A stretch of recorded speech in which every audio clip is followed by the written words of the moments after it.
episode of Talkcast begins now with this preamble. And it's a preamble to a rather long-winded introduction before we even get to some readings from the beginning of Infinity. Today's episode explains the concept of bad philosophy. And as we will come to see, bad philosophy is that set of ideas that actively prevents the growth of knowledge. It is all about trying to enforce ways and means of shutting down the asking of questions or deliberately putting artificial obstacles in the way of critically and rationally evaluating claims. Now, as I was making my usual introduction to this episode, which I will play for you shortly, I realised upon going back to listen to it, I was assuming a little too much when it comes to bad philosophy, the bad turns that have happened with respect to philosophy, especially over recent years. I want to flesh out those a little more here and now, with just a little summary about these bad turns and where to go to find out more. Some additional reading, if you like. Now, the first of these bad turns that I mention is what's known as the Sokal hoax. The Sokal hoax, or the Sokal affair, was a turning point of sorts in the recent history of philosophy. Alan Sokal, after whom the Sokal hoax is named, is a physicist and a mathematician who was concerned with the standards of scholarship in some areas of philosophy. He was specifically concerned they were subpar, to put it euphemistically. At the other extreme, you might describe what was going on in philosophy and what he was worried about as a kind of academic fraud. And the fact that this academic fraud has become the norm in some areas of philosophy, and it has a lot of influence. Now, in short, these areas of philosophy that people are concerned about are sometimes known as postmodern philosophy. There's a lot of other names for them, but that's an umbrella term. And the key feature for outsiders to philosophy to notice about postmodern philosophy is that it has a somewhat impenetrable language. Now, of course, this is true of many academic disciplines. It's true of certain aspects of physics, any area of expertise in science, parts of medicine. So, when you get to the upper levels of expertise in any area, you're going to find there is a kind of jargon. But there's a difference between honestly trying to explain things clearly using the specialist language of a particular subject and dishonestly representing what's going on in a subject area using the language of some other subject area. If that sounds confusing, well, we need to see an example in action. What Sokal was concerned about, and what many of us are concerned about, is the rather liberal use of terminology taken from the hard sciences and from mathematics, and then repurposed for use in a completely different area in a rather dishonest way, to obscure meaning rather than to clarify things. So, for example, here's something that is taken seriously by some postmodernists. This example is by Jacques Lacan. It's been published. It's an example of postmodern philosophy. Let's read it. Let's attempt to read it. Thus, by calculating that signification according to the algebraic method used here, namely S signifier over S signified equals S the statement, with S is equal to -1, produces S is equal to the square root of -1. Okay, so this is what the postmodernist philosopher Jacques Lacan wrote. Who knows what it means? Yes, it's taken out of context. But even out of its context, we should be able to, if we are familiar with mathematics, attempt to understand at least some part of it. And there's nothing there that has anything to do with mathematics, despite the fact it's couched in terms of mathematical formalism. It's misrepresenting mathematics. But perhaps I'm being unfair. Perhaps it's unfair just to pull out that weird sounding thing and claim that all postmodernism is therefore bunk. Well, let's have a look at something else. Here's something written by the French postmodernist Baudrillard. And he wrote, "Perhaps history itself has to be regarded as a chaotic formation in which acceleration puts an end to linearity and the turbulence created by acceleration deflects history definitively from its end, just as such turbulence distances effects from their causes." End quote. Now, the point about that passage is, yes, it's got impenetrable text. And in attempting to extract any useful information from it is almost impossible. It's clouded in jargon. But that's not the only problem. It has taken terms from physics, chaotic formation, acceleration, and from mathematics, linearity, And from physics again, turbulence. And it's completely bastardized their use. It's a word soup pretending to be deep. Now, I'm not going to provide lots of examples of this. Anyone who's interested can merely go and look up postmodernism and examples of postmodernist writing from some of the greats. Some other names might be Jacques Derrida, Michel Foucault. These are some famous names in postmodernism. And one only needs to take a short look at anything that these guys produce to notice that there's not much there. There's the pretense of intellectual endeavour. There's the pretense of producing knowledge. But it's more akin to poetry than actual philosophy. Now, many people before Sokal had, of course, noticed this. Many had wondered how it is that such things got published in official journals. And they were published in official academic journals. What Sokal did that was special and different, and was the first, but it certainly wasn't going to be the last, was the calling out of the emperor as having no clothes, by creating a text himself. So he went to the trouble of writing a postmodernist text. He was a mathematician, a physicist.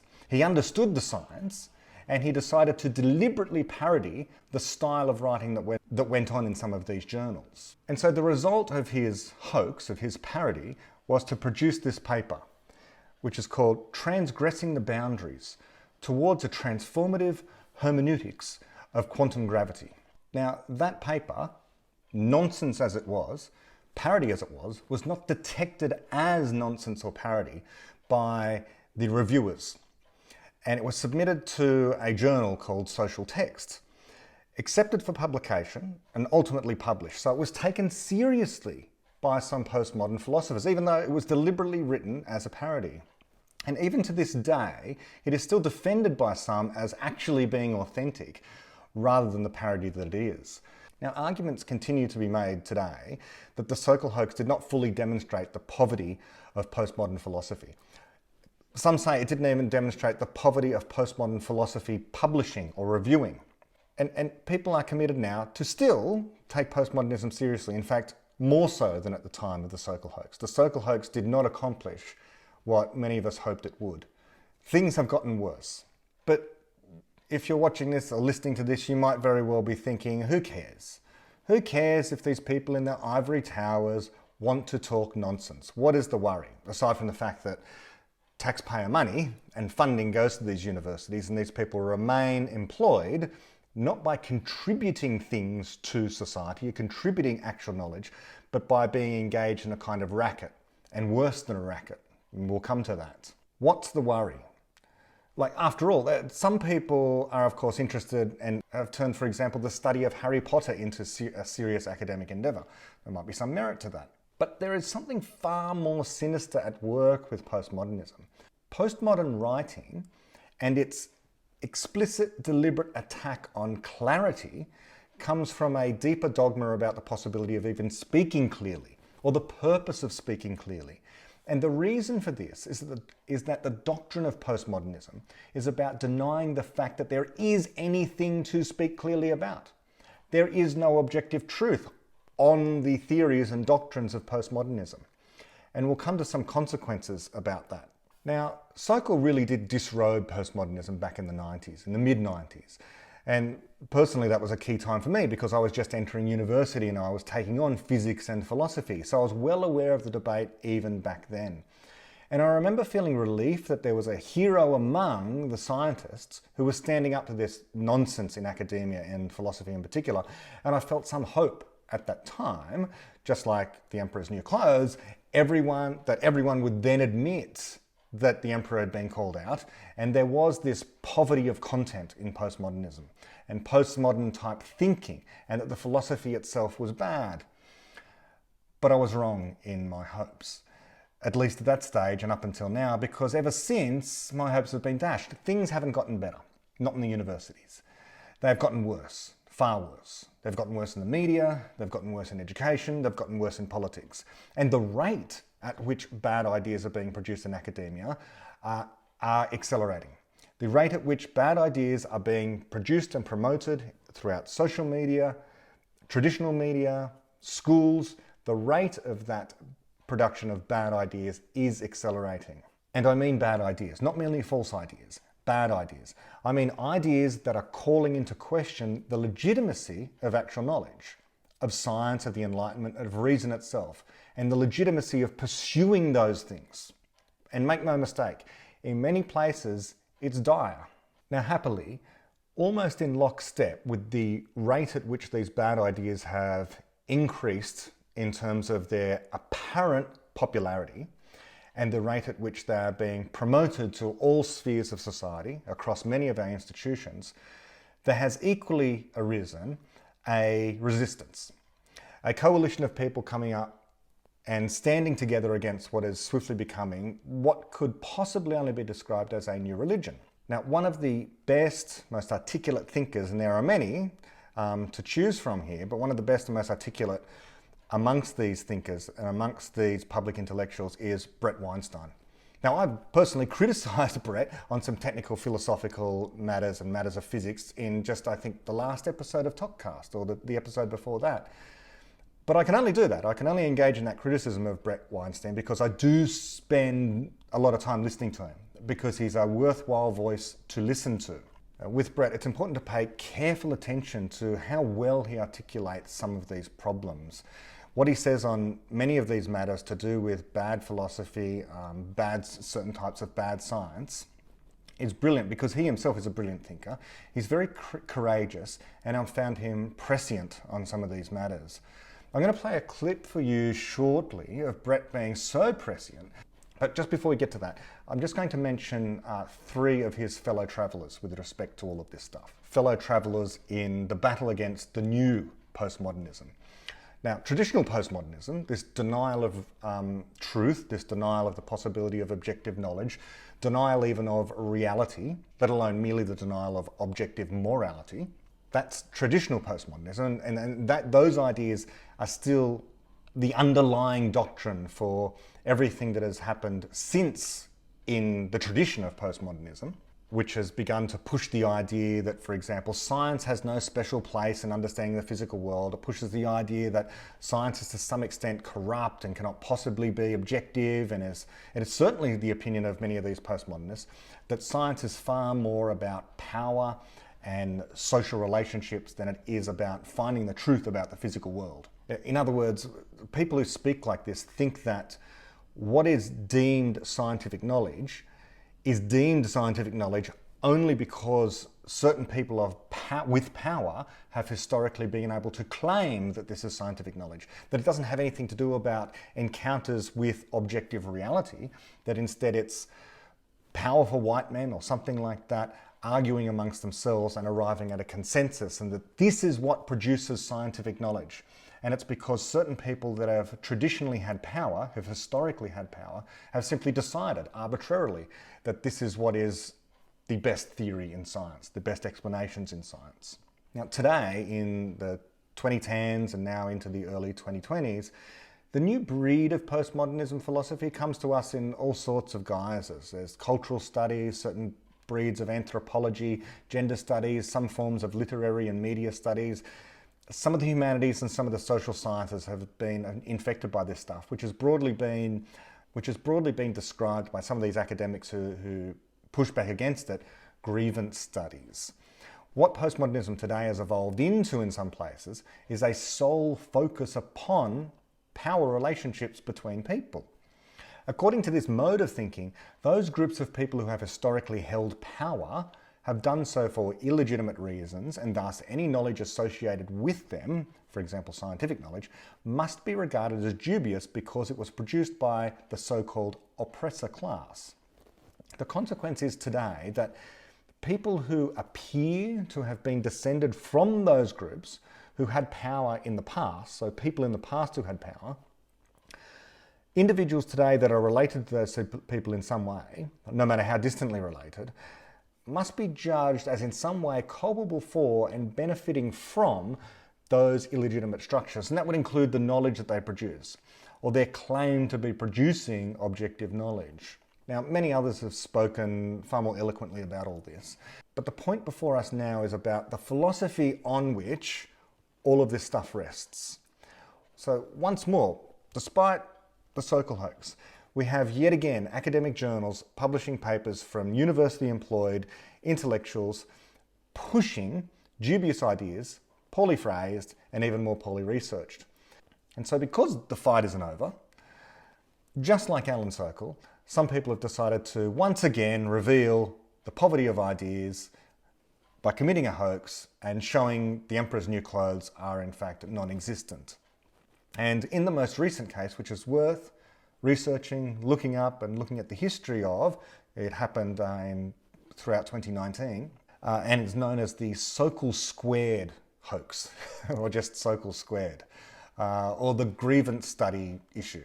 And this Sokal Squared event was conducted by Peter Boghossian, who was a philosopher, Helen Pluckrose, who was a writer, and James Lindsay, who's a mathematician. And they submitted absolutely ridiculous papers to a number of journals, to a number of gender studies journals and cultural studies journals and various other journals that they've described as grievance studies. Now, I say that these were absolutely ridiculous because for a typical person not indoctrinated with the grievance study nomenclature and the grievance study way of speaking, they weren't merely ridiculous, they were hilarious. And so I won't go through the details, but again, worth looking up. Despite the fact they were ridiculous and hilarious, they were taken totally seriously and published as serious pieces. And these journals that published them are themselves, in a broader sense, driving a philosophy which itself drives political movements of grievance. And rather than summarize the papers, I'll just point you to Google and just go to Google and Google Sokal Squared or the Grievance Studies Affair. Again, why be interested in this? Why be animated by any of this? Philosophers really do tend to have the ear of people in academia, in the universities. And moreover, those same intellectuals have the ear of people who write school curricula.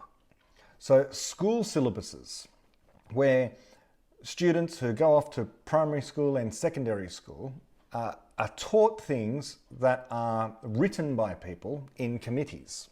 I know this, I've been on some of these committees, and these committees consult very heavily with university academics. And in particular, these kind of philosophers. These kind of philosophers are desperate to have input into such school curricula. Because if you can get them young, we know that's a good way to change society from the ground up. Moreover, this material, not only does it get into school curricula, it gets into traditional media. Because the media can at times, journalists can at times be rather uncritical. If someone is employed at a university and they've got a PhD and the title of professor, and if they're interviewed about important issues like racism or discrimination or the law or science, the media takes them seriously. They want to have expert opinion after all. And if the media takes them seriously, so too will politicians eventually. And it becomes part of the moral zeitgeist, the background culture. The deference to expertise in the community has two sides to it. On the one hand, in times of crisis, it can cause people to swiftly turn to the people who've got genuine knowledge and capability to solve pressing problems that society has. And that's important. That's important to have. Deference probably isn't the best word, but a healthy respect for expertise. But on the other hand, this deference can turn from being mere respect into a granting of authority to experts over matters they don't really have much business in, or where the expert's expertise is merely illusory. They're not really experts because there's no actual subject matter there over which they can be experts. And this is what postmodernism often is, and what it is criticised as. A subject with very little content. But of course it should be media, or the media's, and indeed everyone's responsibility to critically assess which experts are genuinely and honestly trying to solve problems, and which on the other hand are attempting to make a grab for power and authority.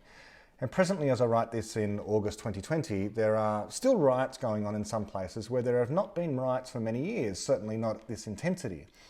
And there are calls for revolution and changing of entire systems of governance. And yes, this has happened before. there is, to some extent, a tradition of calling for revolutions. But this latest one has a somewhat different flavour. Even if it might have happened before, it's had a different flavour to anything that's happened in my life, certainly. And the different flavour is in saying that the present traditions, cultures, and institutions that exist today in what, in the beginning of infinity sense, we might describe as a tradition of criticism, and the Enlightenment is itself being described as a source of great evil, and that it itself needs to be uprooted and replaced by something else, which is never properly specified. And so this is a worry. These calls for revolution don't come from nowhere. They don't exist in a vacuum. There are bad ideas at the heart of all this. The ideas come from the university and they spill out from the university into wider society. So before I get to the actual introduction, this is the preamble, remember, the preamble to the introduction, and then we'll get to the readings. Before I get to the introduction to today's episode, I just want to play a short clip of the brilliant Weinstein himself speaking in early 2019. So early 2019, this is, cast your mind back, before Corona, before some of the worst riots that were happening across the United States, across Europe, that made it to certain parts of Australia, before all the protests, the marches, the tearing down of monuments, the defacing of things, before all of that, Weinstein himself found himself in a very difficult situation where at his place of employment, where he was working as a professor of biology, Evergreen University, he was protested by a mob, can only be described as that. Protest might be euphemistic as well. And eventually he was driven out, forced to resign. And so that was early 2019. And at that time, he said this. I have to say, I keep being invited to talk about free speech on college campuses, and every time I'm invited, I make the same point, which is this isn't about free speech, and this is only tangentially about college campuses. This is about a breakdown in the basic logic of civilization, and it's spreading. And college campuses may be the first dramatic battle, but of course this is going to find its way into the courts. It's already found its way into the tech sector. It's going to find its way to the highest levels of governance if we're not careful. And it actually does jeopardize the ability of civilization to continue to function. How has it gotten to this point? In part, it has gotten to this point because we let it fester. These ideas were wrong when they first took hold in the academy. And instead of shutting them down, we created phony fields that act as a kind of analytical affirmative action, where ideas that do not deserve to survive are given sustenance. These ideas are so toxic and so ill-conceived that to the extent that they are allowed to hold sway as if one truth is equal to every other truth, right? My truth is as good as your truth. To the extent that that idea is allowed to pervade other institutions on which civilization depends, civilization will come apart. So we have to fight this, and don't get the sense that it is just about college campuses or kids overreacting, because that ain't what this is. This is far more important than that.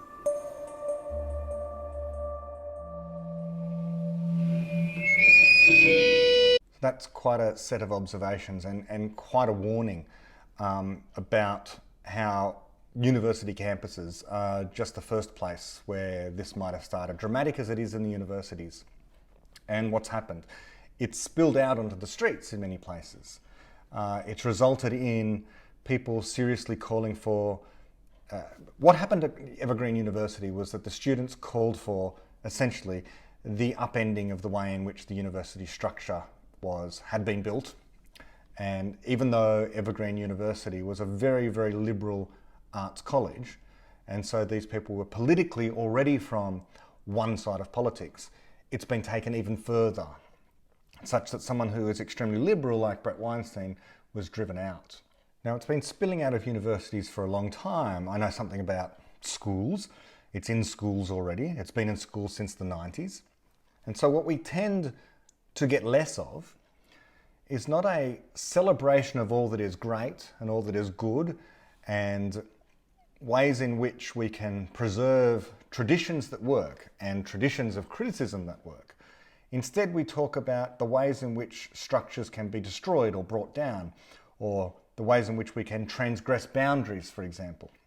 Transgressing boundaries is very much a theme that was there when I was at school, sort of mid-early 90s kind of thing, and it's still kind of there now. It's an explicit theme that runs throughout English syllabi, for example. Postmodernism drives large parts of the school curriculum, and this should be a concern for whatever other concerns one has about schooling. This should be a concern to people. It is only a small group of academics, after all, that are generating these bad ideas in the universities. These bad philosophies are not being produced typically in the School of Physics or Chemistry or Medicine or Engineering or History, sometimes History. They're mainly being produced in schools of sociology, anthropology and philosophy.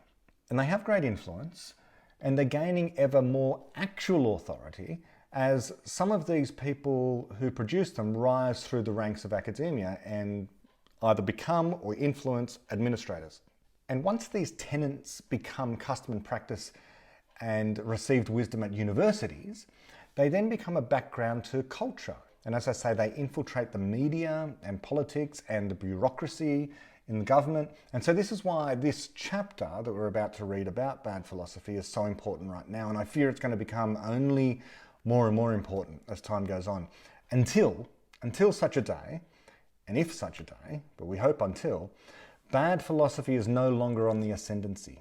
And until bad philosophy is no longer on the ascendancy, intellectual types have to continue to call it out because it undergirds so much that is bad in politics or bad in broader education.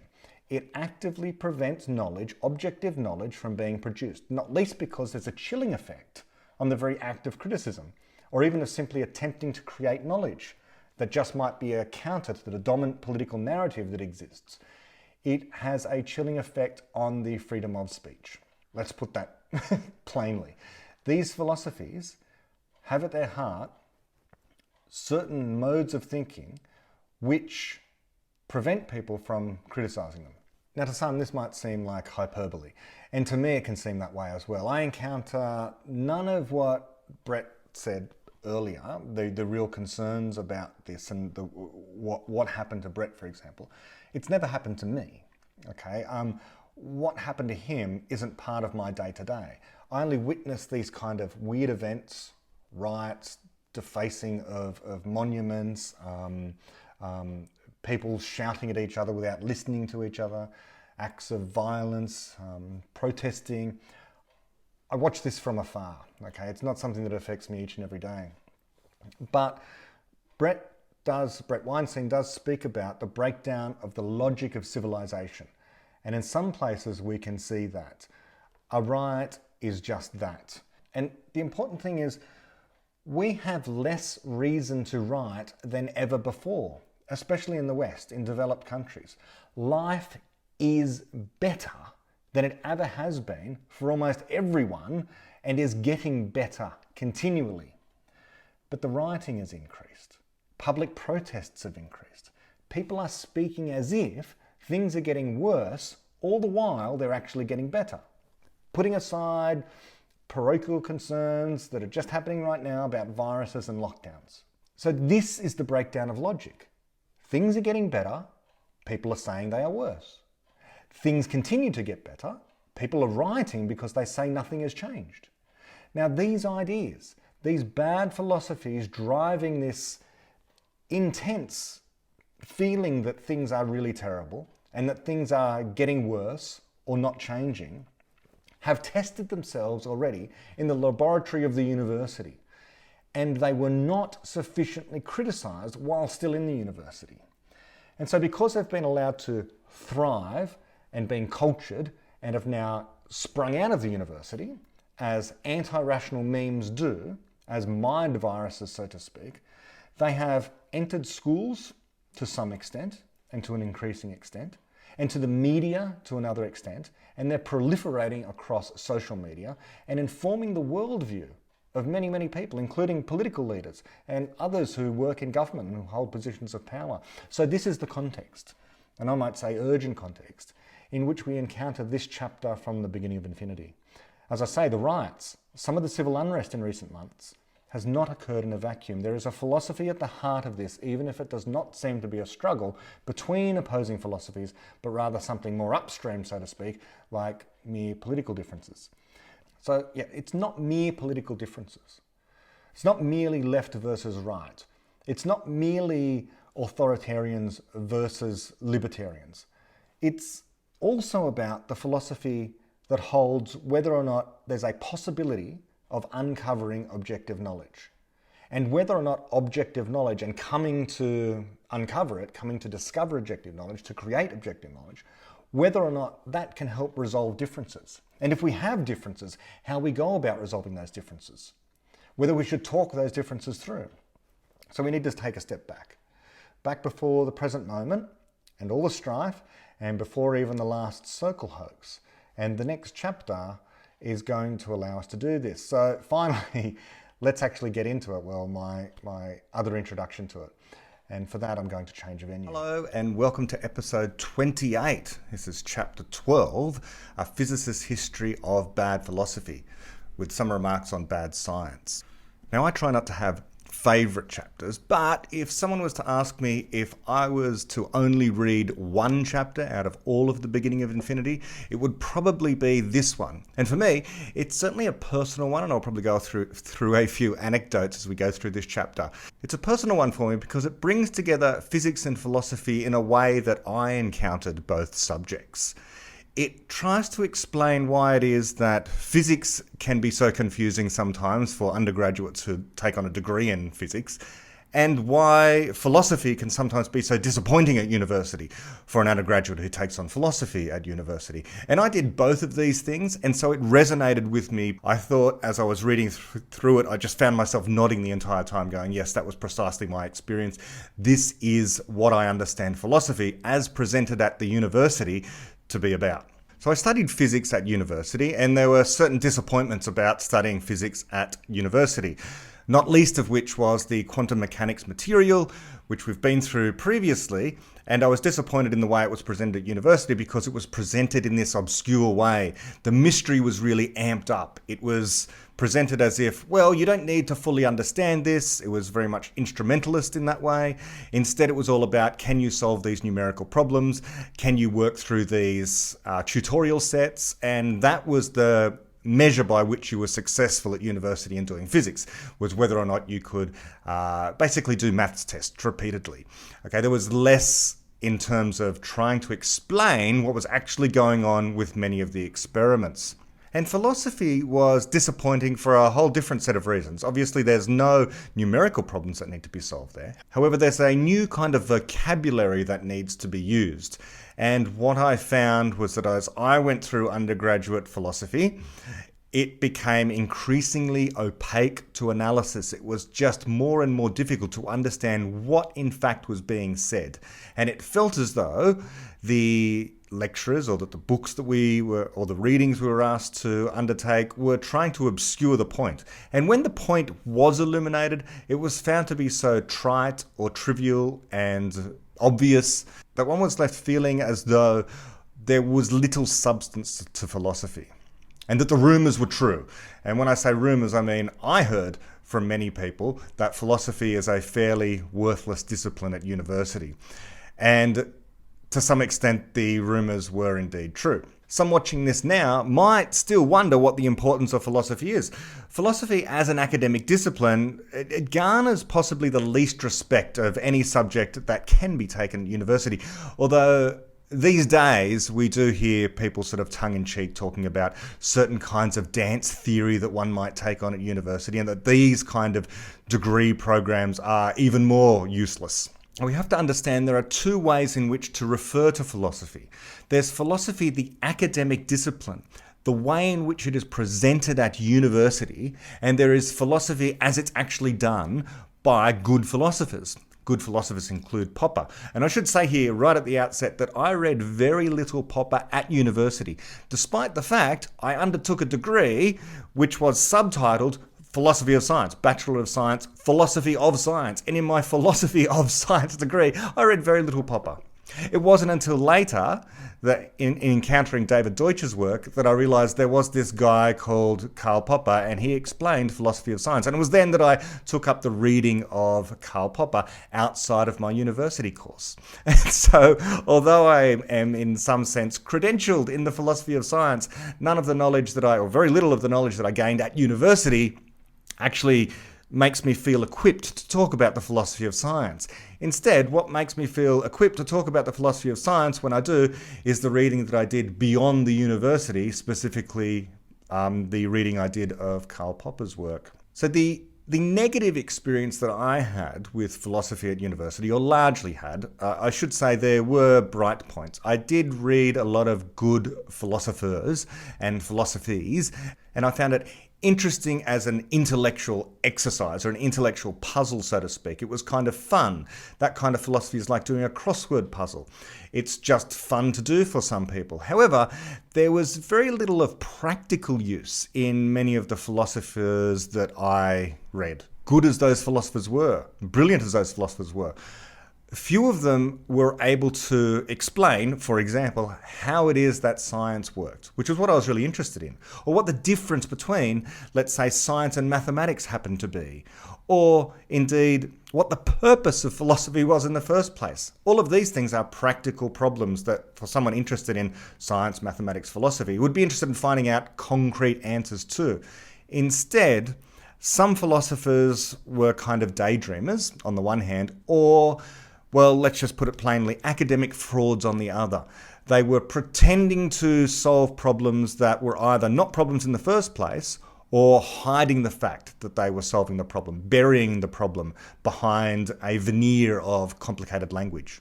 And so because there is this way of presenting philosophy at universities, where we have certain philosophers who build up grand philosophical structures on the one hand, solving esoteric type problems in philosophy, or on the other, these linguistic philosophers that we're going to come to who are obscuring the real richness of the problems in philosophy behind all of this verbiage and new lexicon and weird words that they invent and just generally not speaking clearly. This is what a whole lot of philosophers have done traditionally and continue to do. That because of these two issues, philosophers difficult to understand on the one hand and not really solving any problems, and philosophers hiding the ball when it comes to their use of language and trying to hide the actual problems that are important to solve in philosophy. Because we have this issue of academic philosophy, quite rightly, a bunch of people, especially scientific types, dismiss philosophy altogether because they look at what philosophy is as an academic discipline in many of the universities, probably not all, but certainly in the universities that I went through. And one doesn't need to try hard with Google to find out that what subjects are offered to undergraduates, especially at university today, don't differ much from the kind of academic subjects that were offered in philosophy 20 years ago. In some senses, they've even gone downhill.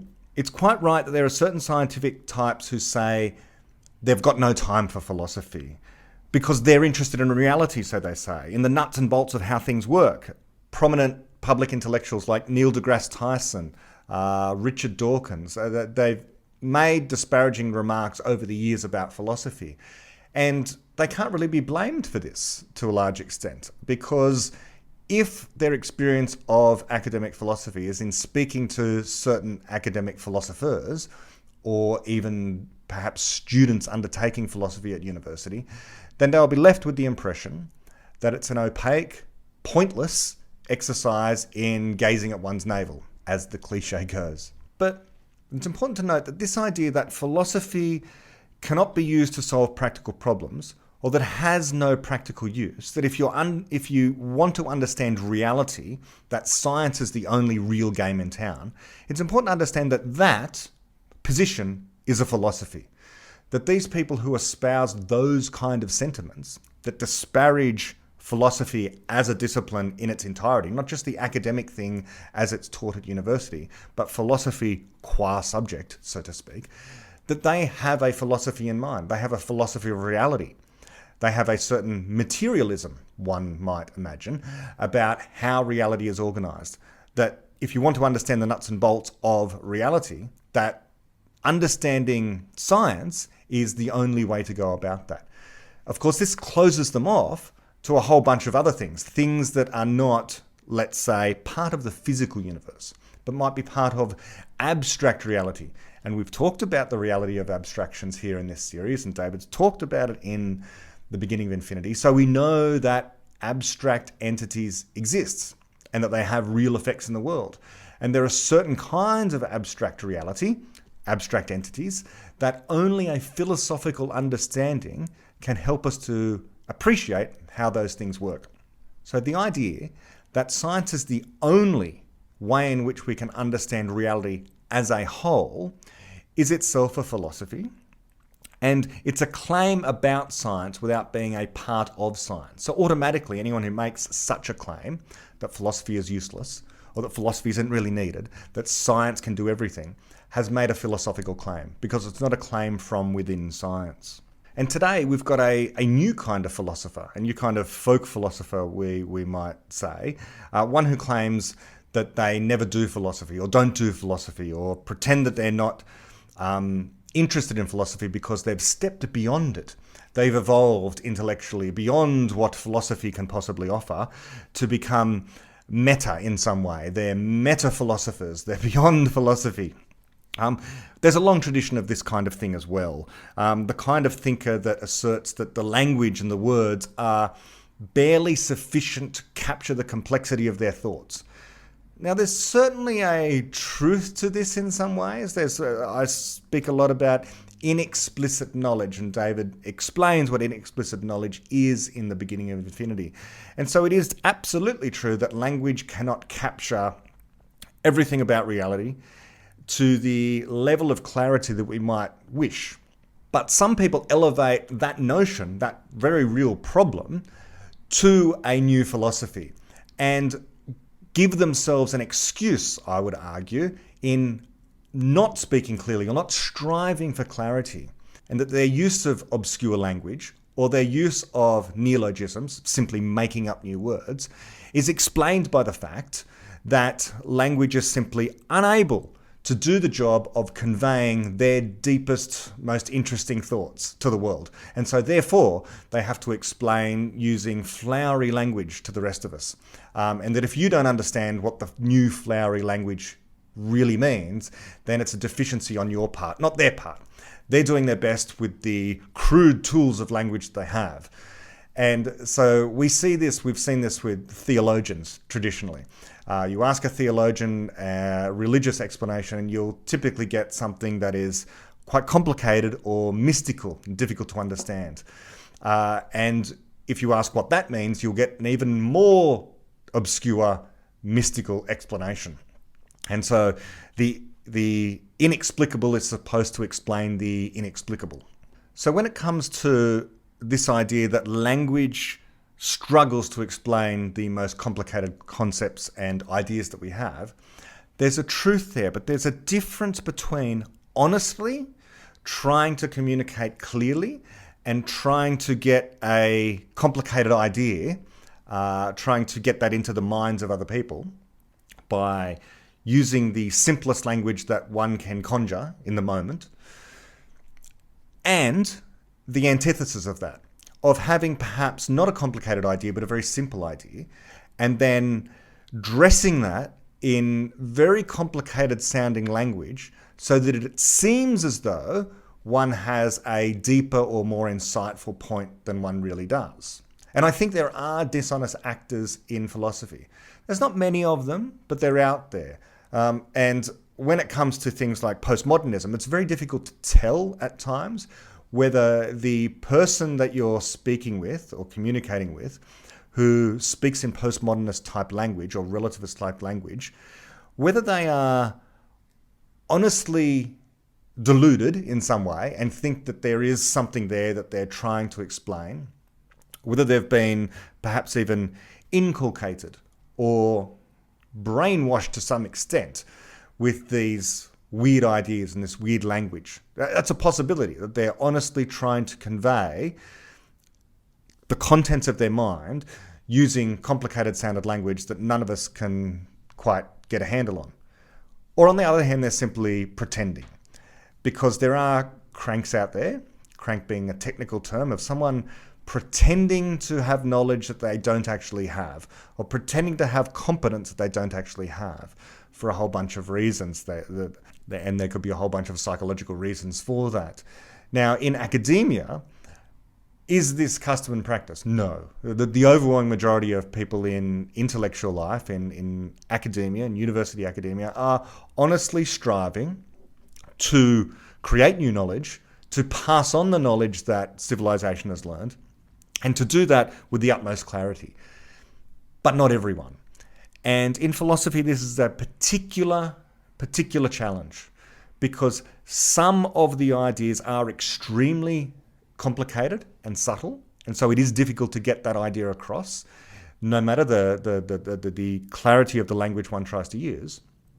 But there is another kind of philosopher, to my mind, who isn't striving always for clarity. Now, this dishonest type of philosopher has been getting more and more attention lately.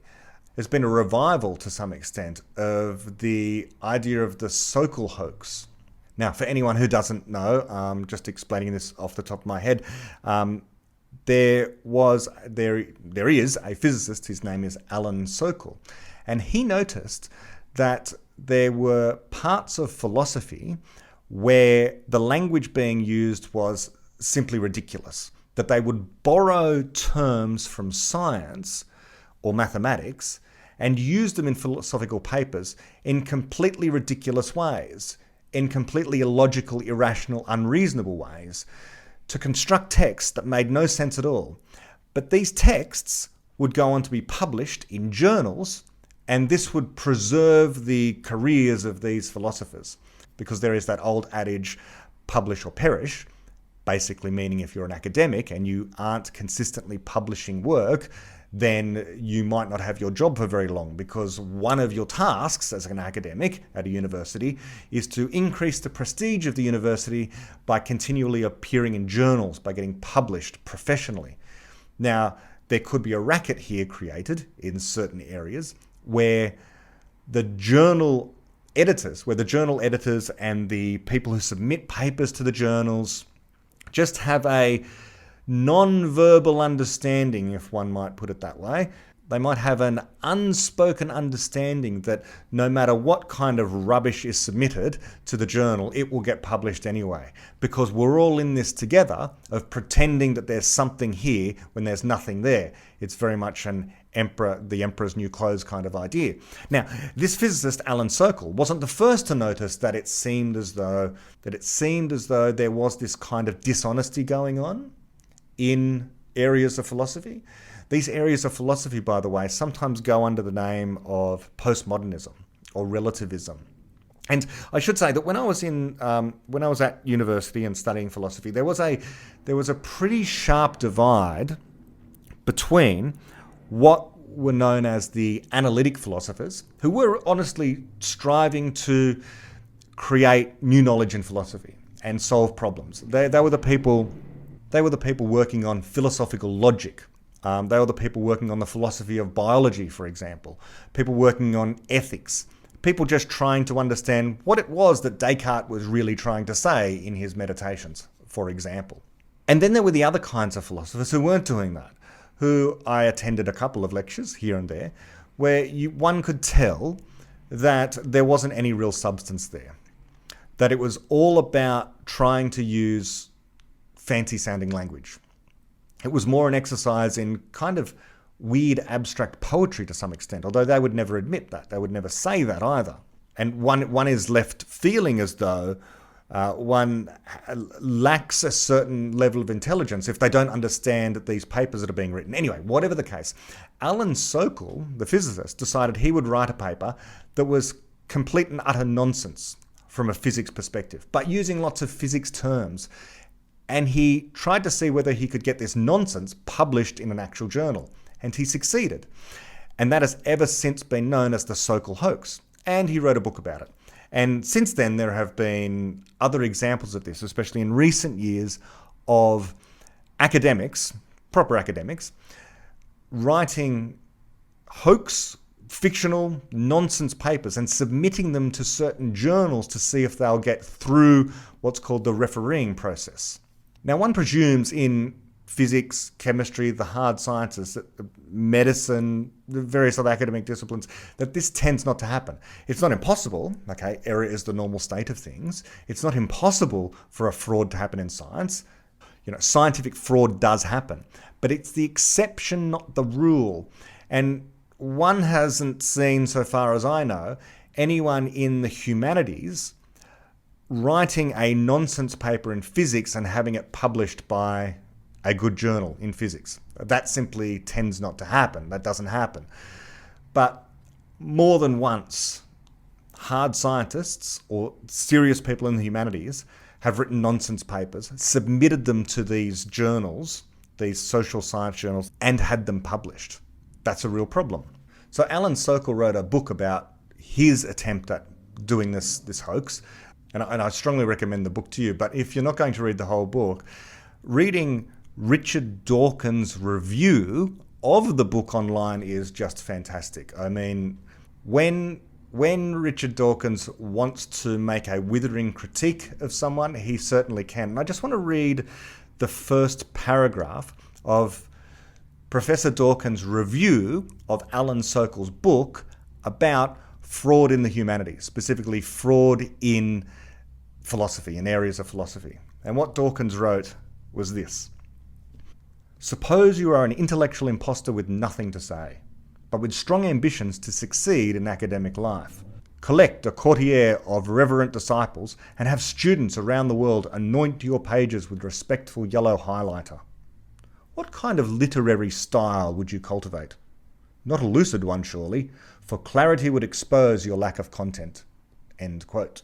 Now, I love that quote. I fell in love with it soon after it was published in 1998 because I was, like I say, right in the middle of a degree in this stuff and struggling to sift the sense from the nonsense coming from my own lecturers at university. You tend to get clarity in the astrophysics lectures and the classical physics lectures and the electrodynamics lectures and the relativity lectures. Even if sometimes what would happen in the quantum physics lectures was a certain amount of nonsense. In the School of Philosophy, you did get this sense that there was a sharp divide, as I say, between those ones who are trying to make sense and those who are summed up by that quote that I just read from Professor Dawkins, not speaking lucidly. Because in speaking lucidly, if you tried to speak clearly, that would expose a lack of content. And this has been a great rule of thumb for me in my own mind. When I hear someone and they say or write something and at first glance I don't understand it, I've got two ways to go. Either the content of the idea really is so subtle and complicated that persevering will reveal the gem of truth or the kernel of truth in the middle of that. Or they're trying to hide a lack of content. And it tends to be easy to find if it's one or the other by simply looking at what else has been written by this person. So by way of example, when it comes to making sense, or not, of postmodernism, let's just look at Jacques Derrida. There he is. Let me read a short passage from Derrida and see what we can understand of his work. Derrida was the founder of the postmodern philosophy called Deconstructionism. And this philosophy is close to my heart because it's ubiquitous in schools now. In high schools, the deconstruction of texts and artworks and of anything else really is the flavour of the month and has been for a long time. So rather than constructing or focusing on the constructing and creating of new artworks, new texts, it's more about dismantling and pulling apart. This philosophy holds that symbols, language for example, or whatever else one might choose to use, is insufficient to the task of capturing reality at all. Now, as a fallibilist, I regard language and other modes of representation as necessarily imperfect, but this is to say that whatever representation we do use, For example, if one uses language to describe or explain something, the extent to which this description or explanation can be improved and become more accurate over time has no limit. We make objective progress, but a deconstructionist takes the opposite view. There's no possibility of making progress or of coming to represent or model something better. And so they see their task as taking apart any attempt to do so. It is destructive, not in order to improve, in order to simply make the trivial point, this is not the ultimate truth, and that's because there is no ultimate truth or anything worth finding. So that's the point of deconstructionism. But let's read a passage from one of Derrida's more famous works, his book, Writing Indifference, and see if we can make head or tails of it. So here's the quote. Quote, "That philosophy died yesterday, since Hegel or Marx, Nietzsche or Heidegger, and philosophy should still wander towards the meaning of its death, or that it has always lived knowing itself to be dying, that philosophy died one day, within history, or that it has always fed on its own agony, on the violent way it opens history, by opposing itself to non-philosophy, which is its past and its concern, its death and wellspring, that beyond the death or the dying nature of philosophy, perhaps even because of it, thought still has a future, or even, as it is said today, is still entirely to come because of what philosophy has held in store, or more strangely still, that the future itself has a future. All these are unanswerable questions. By right of birth, and for one time at least, these problems put to philosophy as problems philosophy cannot resolve." End quote. So that's Derrida's writing. And what is always so offensive to me about the postmodernists and postmodern writing are the run-on sentences. The style is bad. I mean, putting aside the substance, where, strictly speaking, if we were to analyse this, and I cannot be bothered getting into an analytical assessment of what's going on there. I don't want to evaluate the content here because it's just full of contradictions. But they don't mind contradictions. They don't mind violating the law of the excluded middle. They don't mind violating logic. What's really offensive as well to anyone who appreciates, good literature and good English and clear writing, is just these run-on sentences where one clause or phrase is separated by a comma by another clause or phrase, as if the writer is utterly allergic to full stops, utterly allergic to sentences. The sentences are deliberately long so as to be more opaque. It's barely coherent. Well, it's incoherent. It's not barely coherent. It is incoherent. Now, one example, just reading one example of postmodernism, that's enough. That will suffice, because all the big names in postmodern philosophy write exactly like that. There's no attempt to define a problem, let alone provide any semblance of a useful solution, such as is done in genuine philosophy, analytical philosophy. It is, as I've said before, word soup. That's all it is. But the writers, the postmodern writers, do not take this charge of incoherence as a criticism. It's a feature for them. It's not a bug. They say there's no sense to make in the first place. And so they take that seriously by making no sense. And all this would be laughable if it wasn't for the fact that these philosophies are taken seriously and have sway. And even if the texts themselves are not being read by those in power, their diluted forms or the central tenets are being taken seriously. For example, that all perspectives are equally valid, or that science has no privileged position when it comes to understanding the world. And if some politician or leader should ask whether the expert making such an astonishing claim, like for example some expert comes along and says all perspectives are equal and have equal merit, if that politician or leader says, well, do you have any research or evidence to back up that kind of strange pronouncement? Well, of course they have research and evidence to point to. They can point to all of those journal articles and these sort of texts. And that, in a nutshell, is the problem with expertise in this day and age. Expertise and research and evidence in public discourse at times these days. We need it. We need expertise. We need research. We need evidence. It's absolutely indispensable. But so few are sufficiently well equipped to tell the difference between what is good research and what is fraudulent research, between what is the relevant actual expertise on any given question and the mere pretense at expertise. In short, there's too little error correction and too much reliance upon so-called authority. If a person is designated as an academic at a university and they hold a position where they have the title of professor, then this is seen by many as all that it takes. And then these people go on to teach a new generation of students and advise those in power. So that's all very disheartening. What is the defense against this? Well, I'm going to come to that, but first, okay, so I'm changing venue yet again. And just before I begin the reading, we might just consider what is the defense against postmodernism or against cultural relativism and various other kinds of bad philosophy before we talk more about the origins of these things. As far as I can tell, the only defense, the only bulwark against it is actual progress. So physics actually does get people to the moon and back, or to the ISS and back. It does produce better computers. It's on the way to producing quantum computers. Medicine does find vaccines and cures eventually. Science produces internal combustion engines. They work, the lights go on, the computers get faster. So science makes actual progress. And this is something that the relativists, the postmodernists, don't accomplish. They don't make progress. They talk about it a lot, but no actual progress is made. And so because science makes progress, we know that the explanations contain some truth, by which we mean they represent reality with ever-increasing fidelity over time, okay? That ever-increasing fidelity, that ever-increasing accuracy with which scientific theories represent objective reality, that can be called truth, okay? If we're going to call truth anything. The truth content of something is just that amount of that thing which accurately captures objective reality out there. Some people reject that. There's nothing much to say to them, okay, if they reject that. Because the rest of us can see the truth of the fact that science works. And meanwhile, the alternative perspectives, the relativist ideas, which drive social justice is the new kind of religion in the West. It has tenets, it has practices, it has rituals, it doesn't like criticism. If one is designated as a heretic, one can have their careers threatened or even their person threatened.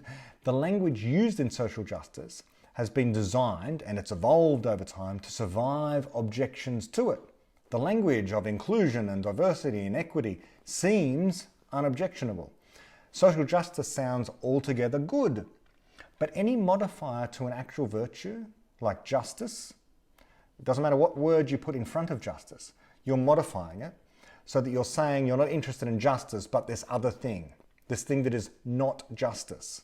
And that's what social justice is. And while enforcing inclusion or diversity or even equality, enforcing any of these things is a form of tyranny. People need to be free to be included or not, to join groups without prejudice, and to strive to be better. But the inclusion, diversity and equality of social justice movements do not permit this, because they do not mean inclusion, diversity and equality. What they mean by inclusion is giving authority to members of designated groups. And by diversity they mean uniformity of thought, even if the outward appearances appear to be distinct. So long as people look different, that's diversity. But everyone has to think the same. And by equality they mean equal. In other words, everyone must be the same, including think the same and say the same words. And so as we get into the chapter, you're going to see that David's work and writing here, it takes a sort of broader view of things. There's an absolutely crucial difference, we must say, between David Deutsch's critique of aspects of philosophy and the critiques that have come in years gone by from elsewhere. Now, it's true, you can look at the work of, let's say, someone else who I have great respect for, as a science popularizer, Neil deGrasse Tyson, or the physicist Brian Cox. Both of those are great, or even Richard Dawkins. These thinkers are also critics of philosophy, but it's a blanket critique of all of philosophy. So the difference here between David Deutsch and those other scientific-minded thinkers is that there's rather a lot of baby left once the bathwater has been discarded in David's critique. That is to say, once he criticises bad philosophy, he gives you the good stuff. And in fact, the beginning of infinity is the good stuff. And this is so refreshing coming from a physicist because they're a rare breed. There are not many physicists who have this level of respect for philosophy and are able to find the kernels of truth amongst all the bad philosophy as well as the merely false philosophy. Now, there are some other physicists versed in philosophy, and in my experience these include David Wallace, Paul Davies, and although I disagree with him in many ways, Sean Carroll, who understands philosophy cannot be discarded. If you look up Luke Barnes, he's an Australian cosmologist who understands one must have a philosophy to do science properly, even if they're unaware of it. And this is the nub of it for me. Everyone's a philosopher and has a philosophy. It's just that many of us are unconscious of it. Those who say they reject philosophy as a useful discipline have a philosophy. Their philosophy is to claim they reject philosophy and everyone else should, and then act as if some other discipline can guide their choices and behaviour. For instance, in the religion versus science dispute, whether one chooses one side or the other or sees no conflict, that's a philosophy that they hold, a kind of philosophy that is at root guiding that perspective. A lecturer of mine at the University of New South Wales, Michaelis Michael, he's still there, he used to say there was a difference between having a philosophy and doing philosophy. What he meant was something like that everyone has a philosophy, that part is unavoidable, but actually doing philosophy means bringing that philosophy that you necessarily have into your consciousness and illuminating it for yourself so that you know what you actually think on any given point and why. So the point of chapter 12, A Physicist's History of Bad Philosophy, the point as I see it, and as David says at the beginning of the chapter, is to explain the broader reasons why the multiverse is not taken seriously as the explanation of what is going on in quantum mechanics.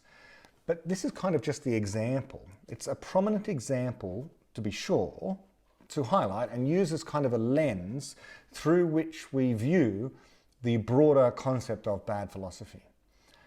Bad philosophy is this technical term, and David distinguishes between bad philosophy and merely false philosophy.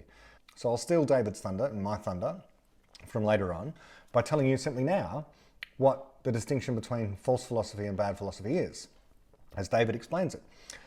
False philosophy is common and it's no sin. False philosophy, like false science or false claims broadly, are often, if they are honest, attempts at getting at the truth. They're attempts. I say honest there because there is an honest attempt to be right and getting things wrong, and therefore you make a false claim. So you were trying to get to the truth, but you failed. And knowingly making a false claim, lying, that's dishonesty. So there's a difference between these two things. There's two kinds of falsity in the world. Honestly trying to get to the truth and failing and producing something false, and dishonestly representing what you thought was the truth. Okay, so they're two very different things. When it comes to false philosophy, we have all manner of historic ideologies and dogmas, from things like empiricism, which is the false claim that all knowledge can be derived from the senses, through to instrumentalism, the false claim that the purpose of science is to predict the outcome of experiments. Or in political theory, the false idea that kings have a divine right, or the philosophy of mathematics, that mathematical intuitionism is true, that whatever the mathematician thinks certainly true must in fact be certainly true. There are many false theories, and they are typically stepping stones to some deeper truth, or better yet, some better misconception. So falsity, false knowledge, false science, false philosophy, these things are common and no sin. Everyone is trying to produce knowledge, and when they honestly try to produce knowledge and fail, then they've produced something false. But it might be a solution to a whole bunch of problems that one has, even if it's not a universal solution in all cases. But bad philosophy is different to this. Bad philosophy, unlike false philosophy, in some way prevents criticism and in some way prevents new knowledge from being created. And in this class of philosophies, we have things like relativism, which asserts there's no objective truth. So there's no point trying to figure out whether alternatives to relativism are true or false, because relativism just asserts that everything is a grey mash, if you like, and there is no right and wrong, there's no black and white on any particular issue, and that perhaps solid matter is made out of atoms, but perhaps it's made out of something else, and there is no truth of the matter, and investigating won't do anything other than reveal one's biases on the topic, because all we have are perspectives. And it destroys the notion to some extent that debate, discussion or criticism have any real use, because we'll always have our own individual perspectives, and that's all we have access to is our own individual perspectives, and we can't possibly agree because there's nothing objective to say when all there exists in the universe is different people's subjectivity. I should also say here that philosophy itself as a discipline at the university is unusual, and David makes this point elsewhere in the beginning of Infinity, because as an academic discipline, it consults the original texts. And this is bizarre. It's not the case in physics that you consult the original texts. When you learn classical mechanics, you don't go to Principia Mathematica, the way in which Newton originally discovered or explained the laws of motion, the law of gravity. Instead, you go to textbooks. That might be the 10th generation of textbook. When you learn special relativity or general relativity, you don't go to Einstein's original writings on the topic. Because people today understand relativity better than what Einstein did. He was just the first. And so he had all sorts of misconceptions. And not to mention that he wrote a lot of his stuff in German anyway. So we consult textbooks today and experts today when we try to learn the best scientific theories. But this is not the case in philosophy. In philosophy, the original texts are studied in the same way that a theologian will study the original text, the original sacred texts. Or someone interested in the great works of literature will study the original texts. But this is strange and misguided and wrong, and it shouldn't happen. And the reason it's strange, misguided and wrong and shouldn't happen is precisely because philosophy is about solving problems. It's far more akin to science than it is to English literature. English literature, you want to cleave to the original text because you're interested in the language that Shakespeare used or that some other great writer or poet used. If you're a theologian, you're interested in what was actually said in those original texts because you possibly believe that they are divinely inspired, and so you want to know what words were being said by the Almighty. But in philosophy, although we have great thinkers, Descartes, Leibniz, Spinoza, Popper, what's not important so much is the specific words that were being used as the ideas that were trying to be conveyed. In the same way that relativity, evolution by natural selection, the theory of how the periodic table works, any number of theories in science, we don't care what the original discoverer of those theories actually said, unless of course you're interested in the history of science. Then you might be interested in the specific words that they used. But we're interested in the content of the theory, and the content of the theory does not include the particular choice of vocabulary that that particular scientist had at that particular time. Now there's also one other thing, we'll just mention this before moving on. In terms of studying philosophy at university, the philosophers in their original texts are often studied out of context to some extent. There is a context in which the philosophers were often working. Leibniz, for example, wrote about free will, but why? Well, he was writing in the context of his contemporary, and some might say his rival, Isaac Newton.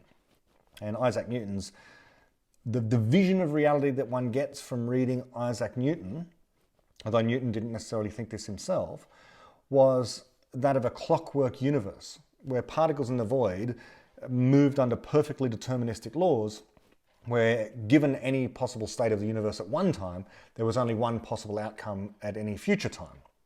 And so that seemed to rule out free will. And so Leibniz wrote about free will in that context, and it's important to know about the context. And so often this context is subtracted out. Popper was all about, when talking about the ancient philosophers, or even the pre-modern philosophers, was always at great pains to talk about the problem situation in which they found themselves. That looking at philosophical theories in the mere abstract was nowhere near as helpful as looking at the particular kind of problem that the philosophers were focused on at the time. So this is an unusual episode because I had so much to say in introduction to this chapter, and there was so much contemporary material that I felt was relevant to really showing how important this particular chapter is at this time in history. It's been important for many years, ever since the beginning of Infinity was published, but it's only become more important this chapter 12. We're going to get into the reading now. We're going to make that an entirely different episode. And so I've split this up into 2 episodes after all. This one, I guess, was setting the stage, but if you'd like to go to the next episode, that's where the reading is.